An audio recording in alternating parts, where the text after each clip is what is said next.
Hi, Big Lou here. I want to tell you a little story. I want to go back in 1975 when we filmed Pumping Iron. And I remember I had to go to France to get posed. So everybody came to France, Schwarzenegger, Robbie Robertson, my friend Ken Waller, everyone. So we got on a plane. We boarded this plane to South Africa. It was an airplane, it wasn't a jet. So now we're not all normal men. Everybody was big.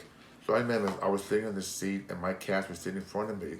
And I remember the seat almost hitting my chest because he has this huge chest, like almost like what Herman Munster, where he did, I played Frankenstein. So it was just a long trip. I endured the most horrific trip. It was like forever. So we landed in the Canary Islands to refuel. That's kind of a weird experience because a couple guys walking around with their G-string. So I thought, I don't think I'm going to stay here too long. So anyway, we finally arrived at Pretoria, South Africa.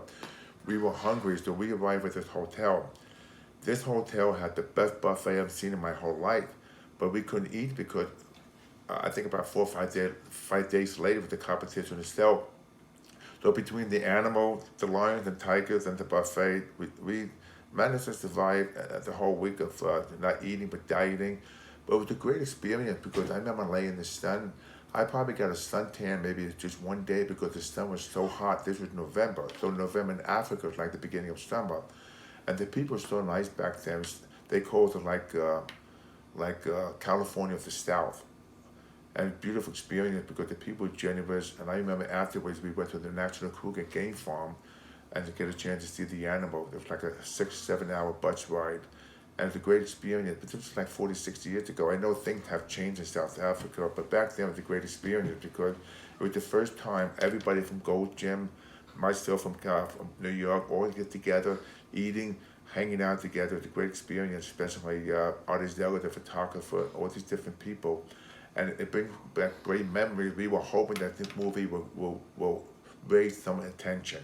It didn't raise some attention. It became the best docudrama ever made because before Pumping Iron, most people didn't know what bodybuilding competition was.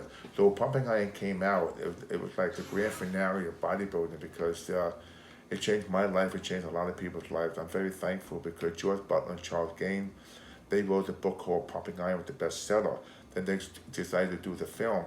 And it was tough making this film. Well, they didn't have iPhone today. They didn't have the high-tech cameras. They used the old 9mm cameras filming. And it was tough because sometimes they had to change the film, put new film. So it was long, enduring hours, but it was a blast.